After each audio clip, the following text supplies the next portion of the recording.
Bismillahirrahmanirrahim. Assalamualaikum warahmatullahi wabarakatuh. Selamat datang di video saya.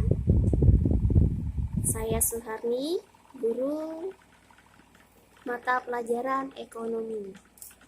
Nah, di video pertama kemarin saya sudah membahas mengenai pengertian persamaan dasar akuntansi. Dan video kali ini kita akan melanjutkan materinya, yaitu tentang unsur-unsur persamaan dasar akuntansi.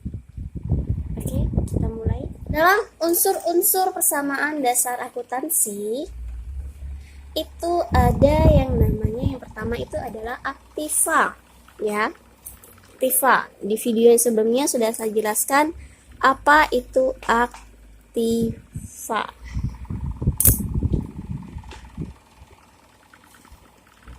Apa itu aktiva? Aktiva itu adalah semua kekayaan yang dimiliki perusahaan dan memberikan manfaat ekonomis pada masa yang akan datang. Dan aktiva itu sendiri merupakan jumlah kekayaan yang dimiliki perusahaan untuk menjalankan usahanya. Ya, semua kekayaan yang dimiliki oleh perusahaan itu disebut dengan aktiva. Aktiva ini nama lainnya itu adalah harta. Aktiva disebut juga dengan harta atau aktiva. Harta atau aktiva ini dapat dikelompokkan menjadi beberapa jenis. Ya. Dapat dikelompokkan dari beberapa jenis, yaitu yang pertama itu adalah aktiva lancar atau harta lancar.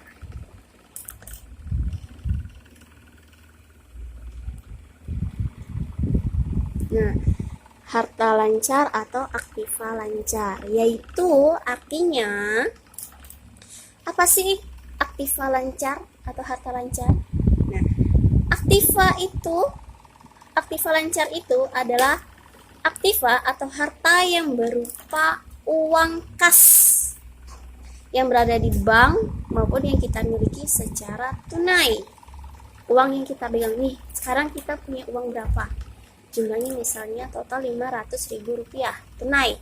Kita hitung ada berapa lembar. Oh, ternyata ada lembar 100.000 sebanyak 5 buah. 1, 2, 3, 4, 5. Nah, itu artinya apa? Harta yang kita miliki, harta lancar berupa kas atau uang tunai, ya. Harta lancar yang pertama itu adalah berupa uang kas, ya, yang kita miliki secara tunai.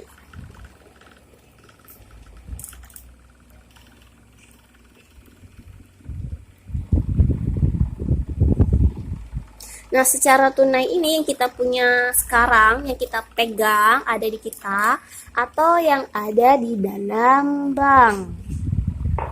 Nah, ini disebut dengan uang kas. Uang kas ini masuk ke dalam harta lancar.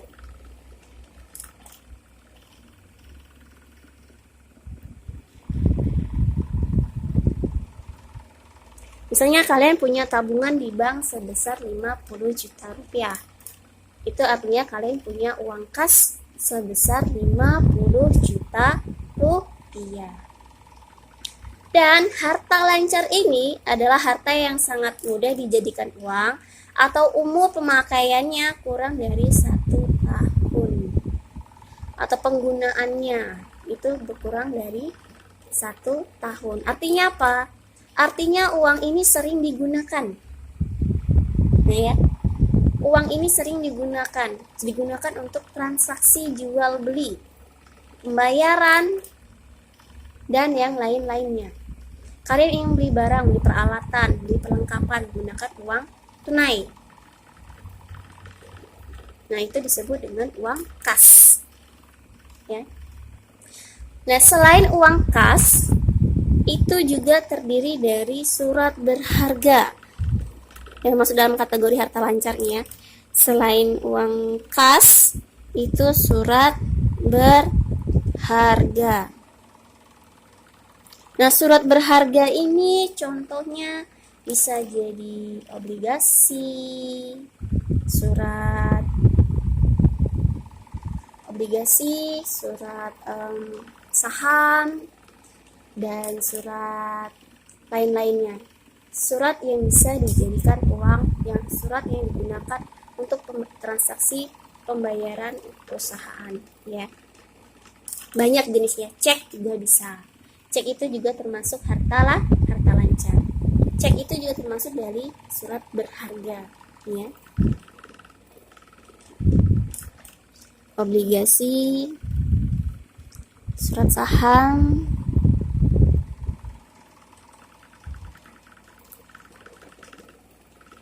wesel, ini masuk wesel,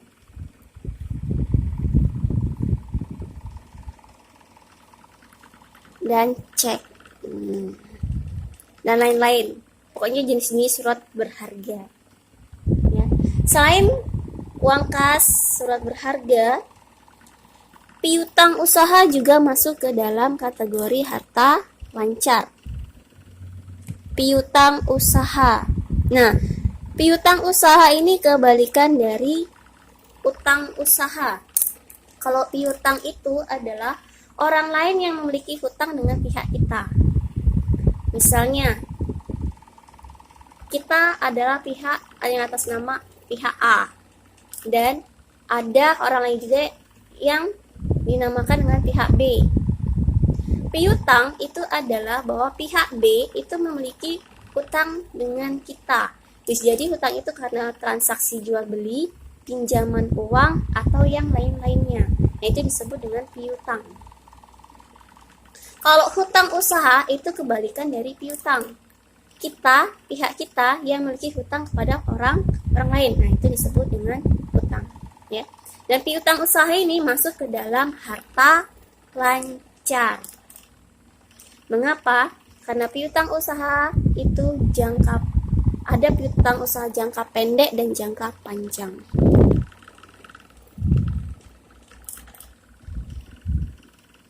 Piutang usaha jangka pendek ini adalah perjanjian hutang piutang yang pembayarannya kurang dari 1 tahun. Pelunasan dari hutang tersebut, piutang tersebut harus dilunasi kurang dari 1 tahun. Nah, itu dimasukkan dalam kategori harta lancar. Jika piutang usahanya dari perjanjian awalnya pembayaran atau pelunasan hutang tersebut lebih dari 1 tahun, itu disebut dengan hutang jangka panjang, dan itu bukan masuk ke harta lancar, ya. Akan dibahas nanti lagi. Ada kategori piutang jangka panjang, itu adalah kategori khusus lagi, bukan masuk ke harta lancar. Tapi jika piutangnya jangka pendek, maka masuk ke dalam harta lancar. Nah, selain itu, selain piutang usaha, perlengkapan kegiatan usaha itu juga masuk ke dalam harta lancar. Perlengkapan, ya, ini perlengkapan. Perlengkapan itu adalah segala sesuatu yang dibutuhkan atau alat-alat dibutuhkan oleh perusahaan. Dan perlengkapan itu jenis barang-barangnya itu adalah barang-barang yang cepat habis. Contohnya, pulpen, kertas, tinta, dan lain-lain. Yang penggunaannya atau kegunaannya itu kurang dari 1 tahun atau hanya sampai sebulan 2 bulan itu sudah habis.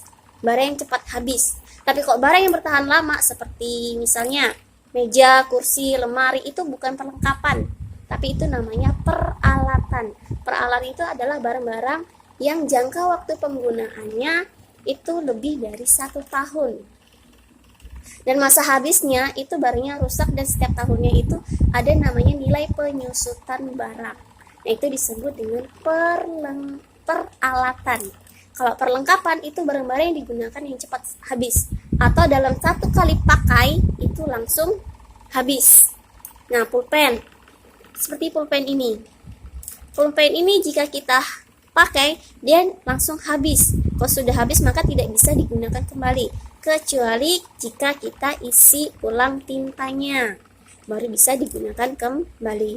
Dan juga contohnya ini adalah kertas. Jika kertas ini sudah kita gunakan, sudah kita tulis coret-coret seperti ini, maka ini tidak bisa kita gunakan kembali. Mengapa? Karena bagian kertas putihnya yang digunakan untuk menulis ini sudah tidak bisa digunakan. Kalau kita gunakan lagi, maka tulisannya akan saling tumpang tindih, ya kan? Dan tidak bisa dibaca. Ini artinya apa? Ini bukan peralatan, tapi ini namanya perlengkapan. Barang yang sekali pakai langsung habis. Jadi mau tidak mau, barang yang sekali pakai langsung habis ini, kita harus membeli barang yang baru. Nah, ini disebut dengan perlengkapan. Ya, itu ya perbedaan perlengkapan dan peralatan. Dan perlengkapan itu sendiri masuk ke dalam harta lancar. Mengapa? Karena kegunaannya sangat sebentar atau kegunaan barang tersebut dalam jangka pendek. Tapi perlengkapan ini masuk ke dalam harta. Yang selanjutnya itu adalah beban bayar di muka. Nah, semua beban yang dibayar di muka. Apa itu beban? Beban itu adalah kewajiban yang harus dilaksanakan, tanggungan yang harus dibayar. Nah, contoh dari beban itu adalah beban telepon. Biaya telepon yang tiap bulannya kita bayar. Ya, beban asuransi, asuransi usaha, asuransi jiwa, asuransi pendidikan. Nah, itu tiap bulan kan ada namanya premi. Nah, itu harus dibayarkan. Itu disebut dengan beban. Atau beban sewa gedung. Jika kegiatan usahanya itu tempatnya, lokasinya itu kita menyewa ruko, nyewa rumah. Nah, itu ada namanya beban. Pembayaran di setiap bulan. Kok istilahnya itu kontrakan gitu ya. Nah, itu harus dibayar. Nah, pembayaran itu ada yang pembayaran tiap bulan, yang wajib dibayarkan setiap bulannya, ada yang per periode. Bisa jadi 3 bulan sekali, 6 bulan sekali, atau per 1 tahun sekali. Nah, dan beban ini biasanya ada namanya pembayaran beban di muka atau uang muka terlebih dahulu. Contohnya, saya ambil contoh itu adalah misalnya kita menyewa sebuah gedung atau ruko. Itu kita bayar dalam 1 tahun senilai dengan 10 juta. Jadi kita menggunakan gedung tersebut 1 tahun berawal dari bulan Januari, Februari sampai dengan bulan Desember. Itu 1 tahun ya. Dan kita bayar pada bulan Januari. Nah, kita lunasi sebesar 10 juta pada bulan Januari. Jadi 1 tahun ke depan kita hanya tinggal menggunakan gedung tersebut. Tidak kita bayar lagi per bulannya. Itu artinya beban bayar di muka.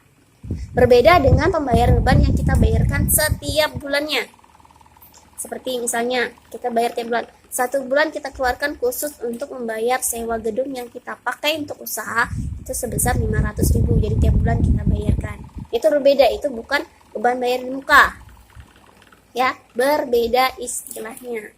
Dan kalau beban bayar di muka ini adalah semua tanggungan atau biaya kegiatan operasional yang wajib kita bayarkan, itu dibayar di depan terdahulu. Sebelum kita melakukan kegiatan sudah kita lunasi, dan kedepannya pada saat pelaksanaan 1 tahun ke depan itu kita tinggal menjalankan kegiatan usaha. Nah, itu namanya beban bayar di muka. Nah, selain pembayaran sewa gedung yang bisa dibayar di muka, itu adalah asuransi. Asuransi kegiatan usaha atau asuransi jiwa. Nah, itu ada namanya istilahnya bayar di muka. Itu bisa 1 tahun kita bayar dulu sekian juta, setelahnya kita tinggal melaksanakan kegiatan. Selain itu beban iklan. Nah, beban iklan itu juga bisa kita bayarkan di muka dulu. Misalnya kita menggunakan jasa iklan di YouTube, atau iklan di televisi, di radio, di koran, atau di media-media lainnya. Ya. Nah, itu kita bayar per tayang. Misalnya 1 kali tayang itu 50.000. Dan dalam 1 minggu itu kita minta berapa kali tayang? Misalnya 10 kali tayang. Jadi 1 kali tayang 50.000, 50.000 dikali 10 kali tayang itu adalah 500.000 rupiah. Dan itu kita lunasi di awal. Kita bayar terlebih dahulu. Ini untuk penayangan 10 kali dalam 1 minggu. Nah, 500.000 rupiah. Nah, itu namanya beban bayar di muka. muka. Beban iklan bayar di muka. Nah, itu contohnya ya. Dan beban bayar di muka ini masuk ke dalam harta lancar.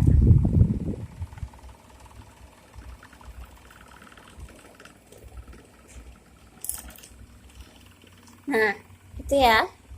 Yang selanjutnya, yang termasuk dalam kategori harta lancar atau aktiva lancar, itu adalah piutang penghasilan. Nah, piutang penghasilan ini artinya apa? Seperti yang saya jelaskan tadi, piutang itu kan adalah orang yang punya hutang dengan kita. Jika kita perusahaan jasa, kita telah melakukan kegiatan jasa, misalnya usaha kita itu adalah usaha salon ya, usaha salon, iya kan? Salon.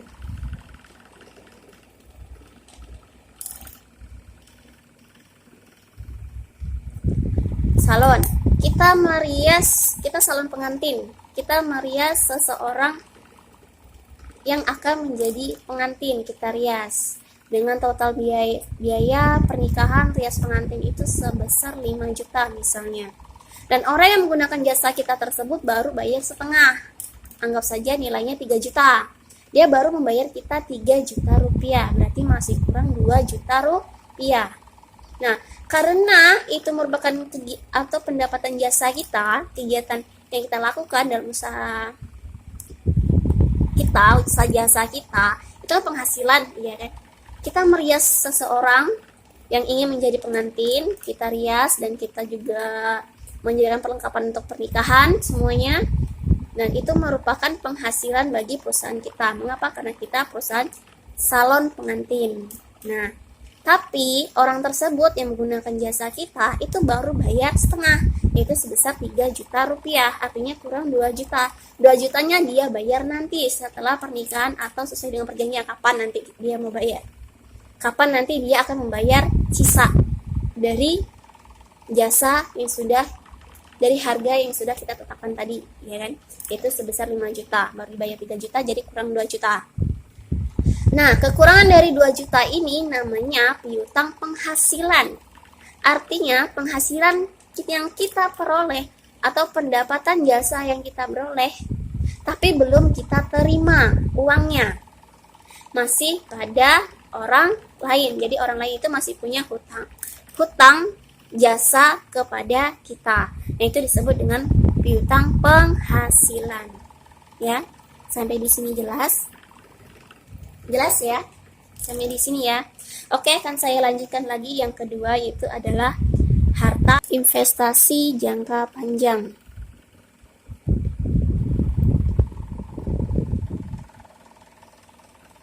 Nah, investasi jangka panjang ini masuk ke dalam harta, tapi bukan harta lancar, beda lagi. Nah, investasi itu merupakan bentuk penyertaan jangka panjang di luar kegiatan pokok perusahaan. Nah, maksudnya untuk memperoleh keuntungan tambahan yang dimiliki oleh perusahaan. Nah, itu namanya investasi jangka panjang. Bentuknya macam-macam ya, banyak sekali jenisnya. Dan yang ketiga yang termasuk dalam kategori harta atau aktiva. Ini ada yang namanya aktiva tetap atau harta tetap. Nah ya, harta tetap atau aktiva tetap itu sama saja. Nah, apa itu harta tetap? Apa itu aktiva tetap? Nah, di sini saya akan menjelaskan, yaitu aktiva tetap merupakan harta yang dimiliki oleh perusahaan atau harta yang berwujud yang digunakan untuk operasi perusahaan dan mempunyai manfaat lebih dari 1 tahun. Ya. Nah, harta tetap ini kebalikan dari harta lancar. Kalau harta lancar itu kan harta yang dimiliki oleh perusahaan dan kegunaannya itu kurang dari 1 tahun, itu harta lancar. Ya, atau harta yang cepat habis, dalam 1 kali pakai langsung habis. Nah, itu harta lancar. Tapi kalau harta tetap, harta yang dimiliki oleh perusahaan, tapi kegunaannya itu dalam jangka panjang dan lebih dari 1 tahun. Ya, kegunaannya itu lebih dari 1 tahun. Dia bersifat tetap atau permanen. Nah,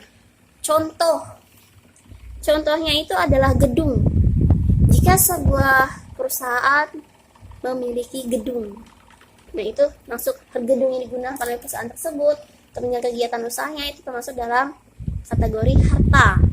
Tapi harta tersebut tidak bisa habis dalam 1 kali pakai, ya kan? Misalnya kita sewa gedung atau gedung tersebut kita miliki sendiri, maka gedung tersebut bisa kita gunakan dalam waktu yang bertahun-tahun, bahkan ada yang sampai berpuluhan tahun baru kita renovasi atau baru kita bongkar atau kita bangun kembali. Dan tidak ada namanya bahwa gedung tersebut baru satu kali kita tempatin langsung hancur atau langsung habis, tidak ada. Jika ada yang seperti itu, artinya apa? Bahwa kualitas pembangunan gedung tersebut tidak baik, ya kan? Nah, tapi gedung yang baik itu dapat bertahan sampai berpuluh-puluh tahun. Tapi sebuah gedung itu akan mengalami pengurangan nilai, atau harta tetap tersebut tetap akan mengalami pengurangan nilai, yaitu penyusutan. Gedung akan mengalami penyusutan di setiap tahunnya. Ya, contohnya itu adalah gedung.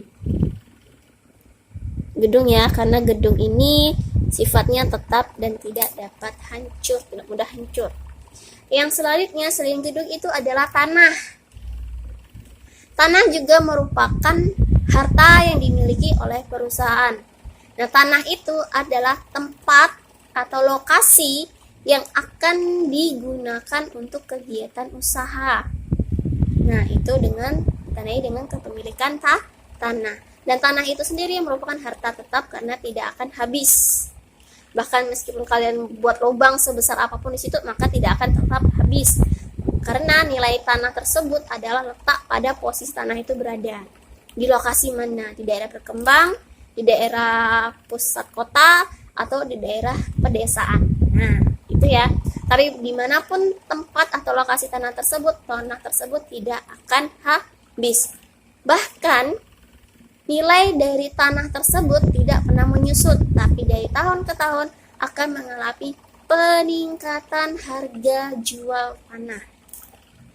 Tanah adalah harta satu-satunya yang tidak akan pernah mengalami penyusutan. Nah ya, tapi mengalami penambahan pada harga jual di setiap tahunnya. Tahun lalu dengan tahun ini, maka harga jualnya berbeda. Perbedaannya dari mana? Yaitu perbedaannya dilihat dari perkembangan di tempat lokasi tanah tersebut. Dia berada di daerah yang mana. Jadi harga jualnya itu berbeda. Nah ya. Selanjutnya, selain tanah,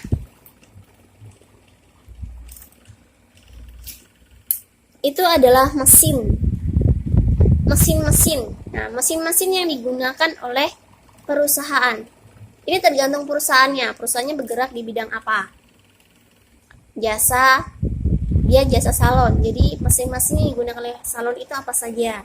Nah, mesin itu sendiri merupakan harta tetap karena tidak akan rusak atau hancur dalam 1 kali pakai, tapi penggunaannya dalam jangka waktu yang lama. Nah, itu mesin.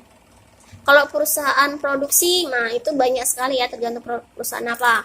Misalnya perusahaan produksi kayu, nah itu kan pasti menggunakan mesin yang sangat besar ukurannya. Nah, itu contohnya. Mesin tersebut kan tidak mungkin dalam 1 pakai langsung rusak. Itu artinya apa? Bahwa terjadi kesalahan pada mesin itu sendiri, atau mesin itu terjadi gagal produksi. Nah, jadi kalau misalnya baru sekali pakai terus mesin tersebut rusak, berarti itu kesalahan pada orang yang buat mesin tersebut. Tapi mesin tersebut yang pastinya tidak akan rusak dalam 1 kali pakai, bahkan lebih dari 1 tahun penggunaannya, berkali-kali, ya kan? Nah, itu artinya bahwa mesin tersebut merupakan tergolong dalam kategori harta atau aktiva tetap. Kalau perusahaan jasa, mesin-mesin yang digunakan itu biasanya komputer, nah itu mesin ya, komputer, laptop, handphone, tergantung perusahaan itu bergerak di bidang jasa apa. Selanjutnya adalah peralatan. Nah, sudah saya jelaskan tadi. Peralatan ya. Peralatan itu berbeda dengan perlengkapan. Kalau perlengkapan itu adalah barang-barang yang kita gunakan dalam satu kali pakai langsung habis. Tapi kalau peralatan itu yang barang-barang yang digunakan tapi dalam satu kali pakai tidak langsung habis. Tidak langsung habis ya. Contohnya adalah kipas angin, nah itu peralatan. Kulkas itu juga peralatan. Meja, kursi, lemari, nah itu masuk dalam kategori peralatan. Dan peralatan itu sendiri merupakan harta yang tidak habis dalam satu kali pakai atau jangka waktu penggunaannya itu lebih dari 1 tahun. Nah ya.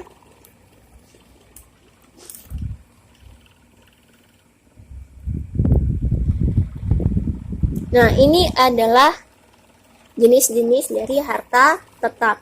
Yang selanjutnya, selain harta tetap yang masuk dalam kategori harta itu ada aktiva atau harta tidak berwujud. Nah, harta tidak berwujud. Ada harta yang berwujud, yaitu seperti yang saya bilang tadi, harta lancar, investasi jangka panjang, dan harta tetap itu adalah jenis harta berwujud. Ya, ada wujudnya. Mengapa dikatakan berwujud? Karena barang tersebut ada, bisa dipegang, dan bentuknya pun bermacam-macam. Ada yang bulat, panjang, kotak, kubus, dan lain-lain sebagainya, dan berwarna-warni.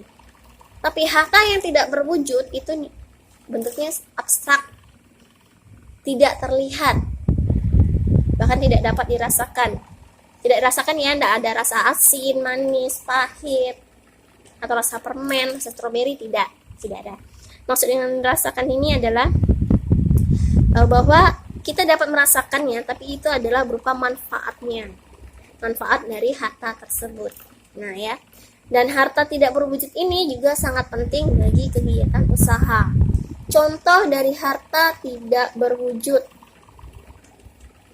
itu adalah hak-hak istimewa yang menguntungkan perusahaan dalam menghasilkan pendapatan. Hak-hak istimewa, nah itu harta tidak berwujud atau tidak ada bentuk fisiknya.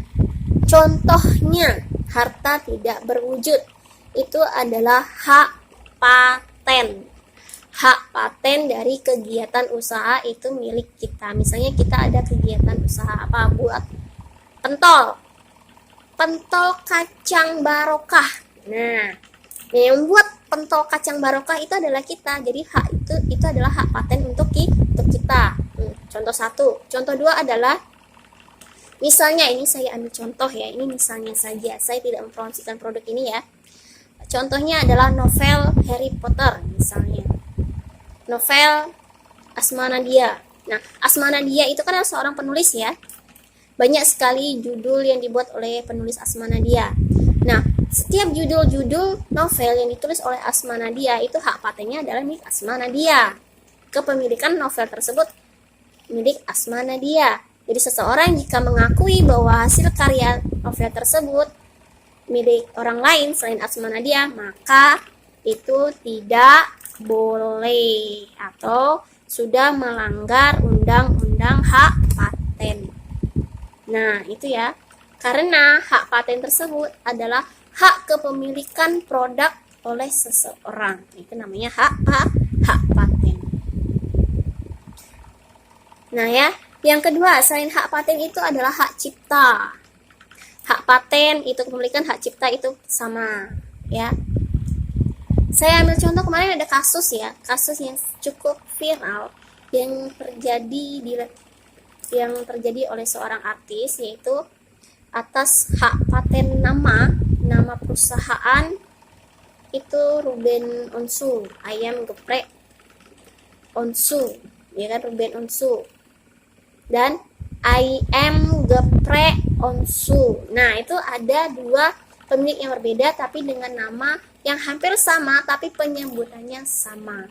Sehingga di dalam proses persidangan kemarin ya, sampai naik banding dan segala kan, sampai ke Mahkamah Agung. Nah, itu kenapa? Karena mempermasalahkan hak cipta dan hak paten. Nah, itu ya. Nah, itulah pentingnya dari hak cipta dan hak paten. Jika sudah kita buat hak cipta dan hak paten dari produk kita, maka seseorang tidak boleh mengambil nama dari produk kita atau membuat produk yang sama persis resep pembuatan, caranya bagaimana dengan produk-produk yang kita buat. Nah, itu contohnya ya, contoh. Kecuali kita menjual cara pembuatan produk tersebut kepada pihak-pihak lain. Nah, itu boleh, tapi kalau tidak jual, maka itu tidak boleh mengakui. Saya ambil contoh itu yang lainnya itu adalah Microsoft. Microsoft, semua kepemilikan Microsoft itu hanya dimiliki oleh perusahaan yang bekerja dengan Microsoft, boleh menggunakan produk Microsoft, tapi selain itu tidak boleh. Tapi kalau Android itu menjual produknya kepada semua perusahaan. Jadi semua elektronik, handphone khususnya ya, memiliki teknologi Android. Contohnya Xiaomi punya Android, Samsung punya Android, Lenovo punya Android, Oppo juga ada Android. Tapi kalau Nokia itu menggunakan Microsoft. Nokia tidak memiliki Android karena Nokia sudah punya produk sendiri, yaitu Microsoft. Kan seperti itu. Itu contohnya, itu contoh dari hak paten dan hak cipta. Ya. Selain hak paten dan hak cipta, ada namanya goodwill. Apa itu goodwill? Goodwill itu adalah nama baik perusahaan. Nah, image atau nama baik dari perusahaan itu penting. Mengapa? Karena kualitas produk itu dilihat dari nama baik perusahaan itu sendiri. Kalau perusahaan tersebut itu baik, di mata masyarakat atau para konsumen itu bagus, perusahaan yang hebat, maka produknya akan dikenal sangat berkualitas. Nah, seperti itu. Contohnya adalah perusahaan Samsung. Perusahaan Samsung pernah ya meluncurkan sebuah produk, ternyata produk tersebut gagal. Kalau misalnya dicas, katanya pada saat diisi ulang baterainya itu pernah meledak. Tapi untuk menjaga nama baik perusahaan Samsung, maka mereka menarik edaran produk tersebut dan diganti dengan produk keluaran terbarunya. Nah, semua produk yang sudah terlanjur diedarkan seluruh negara itu ditarik kembali untuk menjaga goodwill dari perusahaan Samsung, untuk menjaga nama baik perusahaan tersebut ya. Untuk menjaga nama perusahaan, menjaga nama baik perusahaan itu bermacam-macam ya. Yang pertama dari bentuk kepemimpinan perusahaan tersebut, dari karyawan-karyawannya yang bekerja di perusahaan tersebut, bagaimana sikapnya dalam perusahaan, bagaimana sikapnya terhadap sesama karyawan, dari bagaimana sikap mereka terhadap masyarakat sekitar atau kepada para konsumennya. Nah, itu sangat penting sekali ya. Apakah baik, apakah sangat buruk, atau semena-mena. Jika semena-mena, maka dia akan mendapatkan nama yang buruk, bahwa perusahaan tersebut dari karyawannya saja sudah tidak menyenangkan. Otomatis produknya tersebut akan dikenal negatif. Apapun yang dibuat, jika nama perusahaan dari kepemilikan produk tersebut, kepemilikan perusahaan tersebut, seorang pemilik sampai dengan karyawannya memiliki nama baik yang jelek, maka akan merusak citra perusahaan. Nah, maka dari itu goodwill ini sangat penting dimiliki oleh perusahaan. Nah, kalau saya ambil contoh kecil, misalnya di daerah sekitar kita, itu ada Mamang Pentol. Ini ya, Mamang Pentol tersebut membuat pentolnya dengan daging tikus. Otomatis apa? Itu sudah merusak citra dia sebagai seorang pedagang Mamang Pentol. Apakah ada orang yang mau belinya? Kan tidak. Otomatis tidak ya. Nah, karena masyarakat mendapat kabar bahwa pentol yang dijual oleh si pedagang A tersebut merupakan dari daging yang tidak baik atau hewan-hewan yang sangat tidak layak untuk dikonsumsi. Jadi citranya atau nama baiknya akan rusak, kan seperti itu. Ini banyak sekali kejadian seperti ini ya. Sebuah perusahaan yang sudah bagus berkembang, yang sudah mengembangkan sampai kemana-mana, mendapatkan isu bahwa produknya itu terbuat dari daging tikus, ada yang daging hewan gitu kan, dan ada yang juga menggunakan boraks, pengawet yang berbahaya. Bahkan dulu juga sempat ada isu bahwa tahu itu bahan dasarnya atau bahan pembuatan tahu itu mengandung formalin. Nah, itu juga akan merusak nama baik karena ada isunya tersebut ya kan. Apakah berlepas diri dari apakah berita itu benar atau salah, tapi yang jelas bahwa sudah mendapatkan kabar buruk seperti itu akan merusak citra dari perusahaan tersebut ya. Nah, itu namanya goodwill. Goodwill ini sangat penting, dan goodwill ini merupakan harta yang tidak berwujud.